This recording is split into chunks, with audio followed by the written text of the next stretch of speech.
All right, we start with, or we continue, I should say, with this Fox News alert. This is a live look at Beirut as the IDF confirming they killed the head of Hamas's Lebanon branch in an overnight strike in the country. So it comes as Israeli forces continue striking Hezbollah terror targets in Yemen and Lebanon.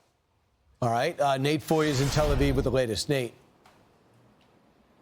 Hey guys, good morning. So just moments ago, Hezbollah's deputy chief said if a ground invasion happens in southern Lebanon, then Hezbollah will be ready for it. This as Israeli airstrikes continue causing massive damage, not only to Hezbollah, but also Hamas and the liaison between the two organizations. The head of Hamas in Lebanon, Fatah Sharif, was taken out overnight in an airstrike in Lebanon, and so were militants from a different organization, 3 of them in central Beirut, an area that had not been hit to this point of the conflict.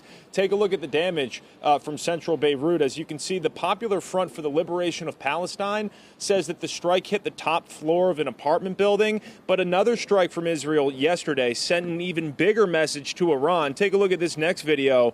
Israel hit Yemen's port city of Hodeidah. This is retaliation after Yemen's Houthi rebels fired 2 missiles at Tel Aviv last week. Israel hit its target from over 1,100 miles away, and that's roughly the same distance from Israel to Iran. Overnight, an Israeli Navy boat intercepted a UAV over the Red Sea. Israel says the attack came from the east. Meanwhile, Iran is reportedly helping Hezbollah select new leadership after an Israeli airstrike killed Hassan Nasrallah and 20 other terrorists on Friday. Iran's parliament met yesterday, and they chanted death to Israel and here I am Nasrallah. Take a look at this. So Iran's parliament speaker vowed to continue fighting Israel and said the U.S. must accept the consequences of supporting Israel. So now we continue to await Iran's response after the killing of Nasrallah.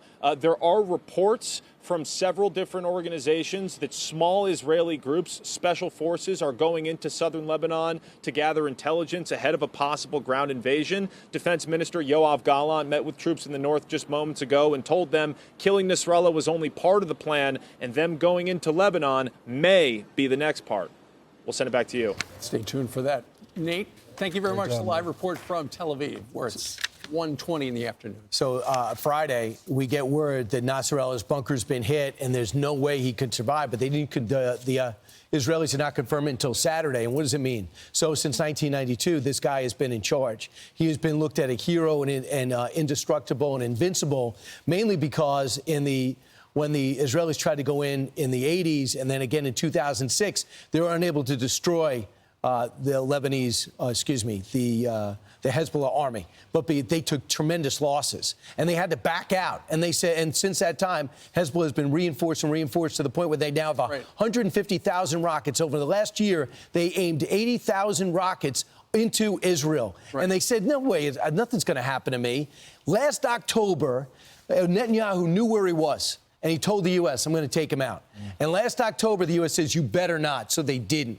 And guess what happened over the weekend?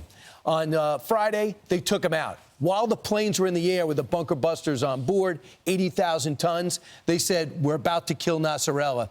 Essentially, we didn't ask your permission this time. Right, exactly. The thing to keep in mind, Hezbollah is a terrorist outfit. 100%. They have killed so many people. Americans. So it's curious, in the 72 hours since the announcement of his death, what some of the coverage has been. And so we're going to highlight some of that. The Associated Press said that he was considered a pragmatist, but omits the fact that Hezbollah murdered a lot of Americans. Yeah, hundreds of Americans. There was a bombing of U.S. Marines barracks in Beirut in 1983.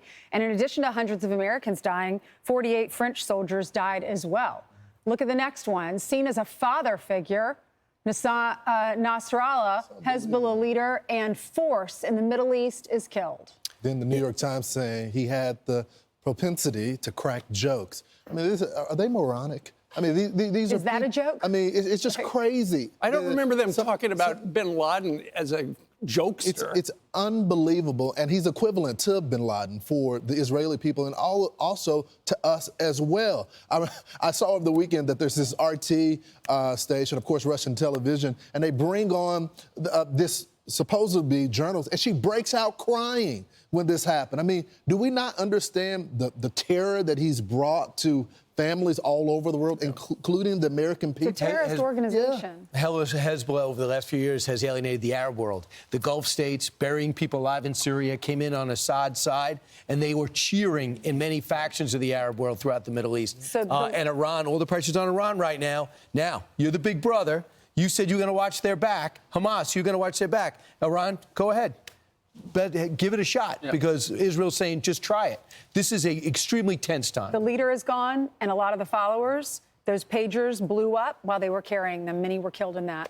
I'm Steve Doocy. I'm Brian Kilmeade. And I'm Ainsley Earhart. And click here to subscribe to the Fox News YouTube page to catch our hottest interviews and most compelling analysis.